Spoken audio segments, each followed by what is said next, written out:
The emergence of political Zionism will be jump-started in the end of the 19th century. We're now on our sixth installment of our Jewish history crash course. And before we get to actually talking about political Zionism, we have to talk about religious Zionism. Religious Zionism did not start in the 19th century. In fact, since the Rome exiled the Jewish people after the Bar Kokhba rebellion and the destruction of the temple in Jerusalem 70 years before, there has been a constant yearning of Jews to return to Israel in our prayers, in our teachings, and in our actions, because Jews had been flowing to Israel in small numbers and with a small community always constantly there, except for a brief period during the Crusades. Jewish presence had always been there. Now, in the 1700s, there's going to be a reinvigoration of that process. There had been communities that had moved to Israel in the 1210s, 300 people from France and Germany. The Balei Tosfot moved to Israel from Europe, and Rav Yehuda HaChassid led in the 16th century a group. But in the 1700s, the students of the Baal Shem Tov, the founder of the Hasidic movement, who we spoke about last week, his students will lead a group of 300 in 1777, led by Rabbi Menachem Mendel of Vitebsk. They will settle largely in Sfat and Tiberias. His brother-in-law, actually, of the Baal Shem Tov, moved to Israel in the 1740s, and he himself attempted to, but was not able to. The other figure, the Vilna Gaon, who we spoke about, the Gra, the leader of the Yeshiva world movement, his student, Rabbi Menachem Mendel of Sklov, brought a group in 1808 of 150 followers. And until then, Ashkenazic Jews had not been allowed in Jerusalem because in their attempt to build the Churva synagogue, which has been rebuilt in modern times, and here you see a picture of pre-1948, the synagogue, which was built by these students, by this community. They came back to Jerusalem, worked out the debt which had been incurred by a previous Ashkenazic community, received permission to settle in Jerusalem, rebuilt the synagogue. And these two communities form the core of what we call the old Yishuv, the very religious presence. Now, Sephardic Jews had always been present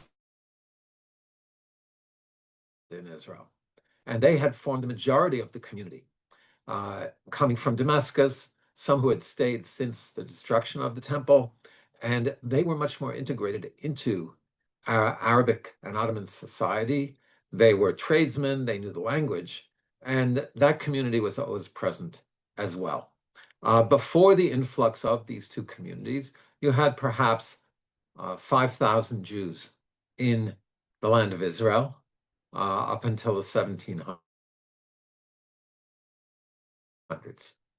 Now, the next step in religious Zionist figures will come from Europe as well, and particularly Rabbi Yehuda Alkalai, who was from Sarajevo, and he, in Bosnia, he then lived in Belgrade, Serbia, and he lived during the time of the Serbian War of Independence and the rise of nationalism.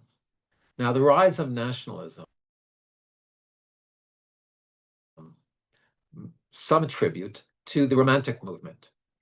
In contrast to the Enlightenment and the Age of Reason, the Romantic movement in the early 1800s was more turning back towards emotion, towards romanticism, towards finding one's roots in the land, in one's people, and the myth around that as well. So different nations were seeking national independence and even just national identity. So when with this movement going on all around him, he also said, why shouldn't we as Jews have a state? And he started advocating for a Jewish state as early as the 1840s. In 1852, he established a Society for the Establishment of Israel in London, and he called for a body of Jewish representatives to convene from all throughout the world that would begin this process. Nothing concrete came out of his efforts, but the idea was there. The next important figure was Rabbi Tzvi Kalisher in the Ashkenazi world, because in the Ashkenazi world, there was a religious question about returning to Zion. One of the beliefs was that before Jews could return, the Messiah had to come. And so they were more passive in terms of the return to the land, and believes that that could not happen en masse as a people until the Messianic period. Rabbi Tzvi Kalisher started writing differently, and he advocated for the return to Zion based on religious teachings, the mitzvah of living in Israel. And in 1862, he wrote a work, Seeking Zion, which got a lot of popular attention.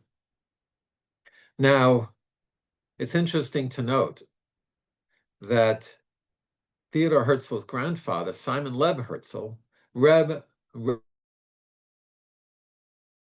Yehuda Halkalai's books. Other figures at the time who made an impact in starting the idea of political Zionism was Moses Hess from Germany. And this now will turn to what we would call political Zionism.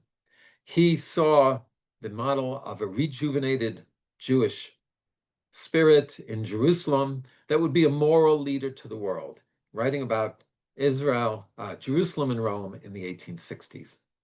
Another figure, Dr. Leon Pinsker, in 1882, wrote Auto-Emancipation, and that Jews are hated. Why? Because we do not have a state. And if only we would have a state, we wouldn't spook the other nations, that somehow us being a people without a nation brought a negative reaction. Now, if these figures, these names sound vaguely familiar, it's because in Tel Aviv, there are streets named after many of these important early Zionist figures. And note that 1882, when Leon Pinsker wrote his work, was the year of the terrible pogroms in Russia under Catherine, the Tsar of Russia. So we're going to talk about a dual dynamic, the dynamic of the push and the dynamic of the pull. And the anti-Semitism going on is more of the push, a push to leave Europe, to get Jews to safety. And writers such as Moses Hess and the religious Zionist writers, it was the pull. It was also the ideal of creating a Jewish country, of reestablishing our sovereignty, of creating a place where Jews could flourish and live out Jewish life and Jewish values. These ideas percolated and did result in action. In the 1880s, a group called the Chovev Zion, the Lovers of Zion, got funding from Baron Rothschild. And in that year, 1882, 7,000 young people left for Palestine, for Israel. And they formed a nucleus of what would be the first wave, what's called Aliyah Aleph, the first Aliyah. And here we see the new Yeshuv arriving with tents, planting themselves on the ground, and it does look indeed like quite a rocky ground. The challenges were enormous. Many of them were not farmers or not even physically fit. The heat, the malaria, the swamps, the Arab marauders, sometimes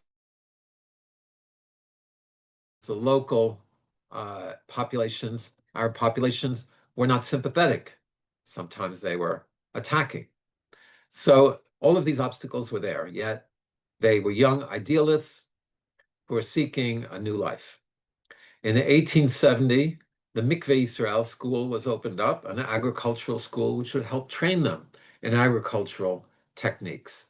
And the first settlements that were created are names that we recognize today. Zichron Yaakov in the Carmel Mountains.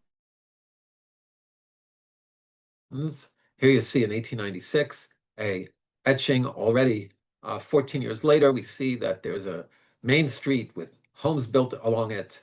The view to the ocean isn't quite realistic. It's more in the distance, but it's a nice dramatization of it. On the right, you have the Ohel Yaakov Synagogue, which was built as well at the time. You can still visit it today and go pray there. This is a picture from the 1930s. And Baron Rothschild's role was very important. Here we see the barrels of wine in Zichron Yaakov and the wineries that were established. However, there's some who pointed out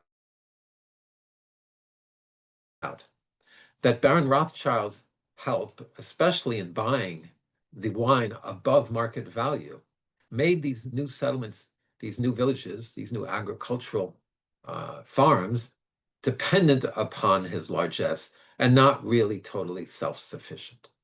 Some of the other ones were Rishon LeZion, which means the first of Zion, very appropriately named. You have others that are less well-known, Machzeket Batya, and Petach Tikva, the opening of hope. And these now are bustling Israeli towns or cities, some of them. And their nucleus was from these first villages of the first Aliyah Aleph. We now turn to the figure that could be considered the grandfather of political Zionism. And often political Zionism is attributed to him. And we'll see why. It's not that it didn't exist before, but his role, we will see, will be a game changer. Theodor Herzl, originally from Hungary, was a young journalist in Vienna from a largely assimilated family, or at least his parents and his life were. And he was assigned by his newspaper to cover the Dreyfus trial in Paris in 1895. Dreyfus being a Jewish French officer who was accused of spying for the Germans, and he went to the trial, saw the hatred in the crowds chanting death to Dreyfus. He saw the bias of the judges, overtly anti-Semitic, and he came to a realization that the only solution to the Jewish issue in Europe, and we talked last week about the backlash of anti-Semitism as a whole movement, the only solution would be to take the Jews out of Europe. And so he wrote a pamphlet called Der Judenstaat, the Jewish state, that envisioned a modern state run by Jews. Now, this was such an innovation because Jews, as we talked about, had been limited to certain professions, had not been farmers, had not worked the land. And he viewed the modernization, the rejuvenation of the Jewish people running our own state. Now, his approach at first was through political channels. And so he went first to the major Jewish philanthropists, De Hirsch, who he presented his idea to. And often the reaction was one of concern of the accusation of dual loyalties. We can't start advocating for a Jewish state in Palestine because we'll be accused of not being loyal Frenchmen or Germans, etc. Even Rothschild would not entertain his plan. He was happy with his agricultural settlements and didn't want to take it the next step. So Herzl used some of his own personal fortune to pay bakshish, to pay bribes to get into the Sultan of the Ottoman Empire. Now, let's remember, the Ottoman Empire at the time was ruling over the area of Israel, called Palestine since the Roman period. And he held the keys for a Jewish resettlement there. when he presented his ideas to the Pasha. The Pasha said, yes, we could have Jews return, come to the Ottoman Empire, which we talked about how hundreds of years before they'd been invited there after the expulsions from Western Europe, but not particularly keen on allowing a buildup of Jewish population in Palestine. He tried to sway the Pasha by promising or hinting at Jewish financing. The Ottoman Empire was gravely in debt. And even though he hadn't obtained the financing, either he felt once he got a commitment from the Pasha, then he could get the financing, or he was bluffing. It's not clear. But these avenues did not result in any concrete advancement. And so he decided, he said, if you will, it's not a dream. He decided he would launch a World Zionist Conference. In 1897, representatives from all over the Jewish world were invited. 117 came to Basel, Switzerland, and several cities were approached. They didn't want to host such an event, but Basel agreed to it, and to this day they are proud of it and have a Jewish museum there in Basel. And this caused quite a stir. And he was a master marketer as well. He had a logo, the Star of David flag. He had a jingle, Hatikva, music, and he had the event. And he said, and this is what his statement was, he said, at Basel, we founded the Jewish state. It might be 5 years, certainly 50 years, and everyone will know it. And friends, it took 51 years, 1948, but his words were good to within a year. And he had this vision, and he drove to make it a reality. 3 years later, at the Third Zionist Conference, the number would grow from 117 to 913 delegates, because he realized that if he wasn't going to make inroads through the channels of power, he would turn to the people, and particularly the Jews of Eastern Europe, who he realized had much more attachment to Israel, had a religious sentiment driving them, and didn't have those concerns of dual loyalties. And also remember that the emancipation and assimilation had not hit Eastern Europe the way it had hit Western Europe. So in Eastern European Jews, he found a strong basis for support. And in 1903, at the Sixth Zionist Congress, there was a crisis and a dilemma. Remember, the Kishinev massacres in 1903 and the pogrom had gotten wide publicity. And across the whole world, Jews were being slaughtered in Russia in these pogroms. And there was a sense of great urgency to get Jews out of Europe. Where would they go? He approached the British and said, let's move the Jews to El Arish, to Egypt, which was controlled by Britain, right next to Palestine, right next to Israel. And in the future, we'll move them across the border somehow. The British were not warm to that, but they came back with a counteroffer. They said, we offered the Jews to settle in what was called Uganda, in the Uganda Plan, which really was Kenya. They built a railroad down the East African continent and wanted to have white Europeans to settle there, to secure their presence and their colony, really. And there was a big debate. Many of the delegates felt we just have to save Jews and get them out. But the more traditionalists, the ones from Eastern Europe, said no. If we start doing that, we'll never return to Zion. We'll never return to Israel. And they walked out of the conference. And even though Herzl might have been open to the plan, he realized that it had to be dropped because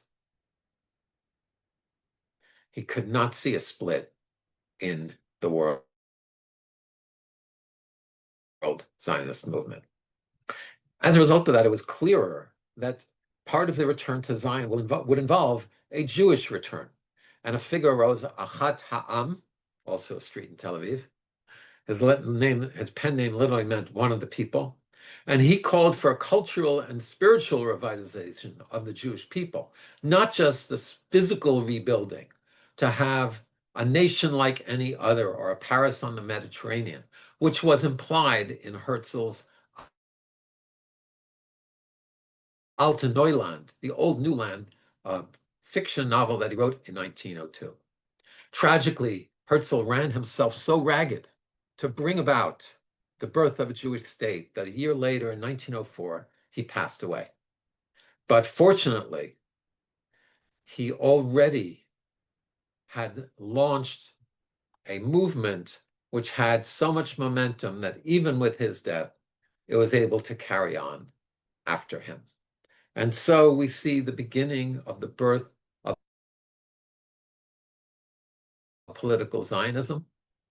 In the early 1900s, you'll have another wave of Aliyah, and that will lead to the development of the Yishuv, the settlement, the presence of the Jewish population and a Jewish community, and a Jewish proto-state in the land of Israel.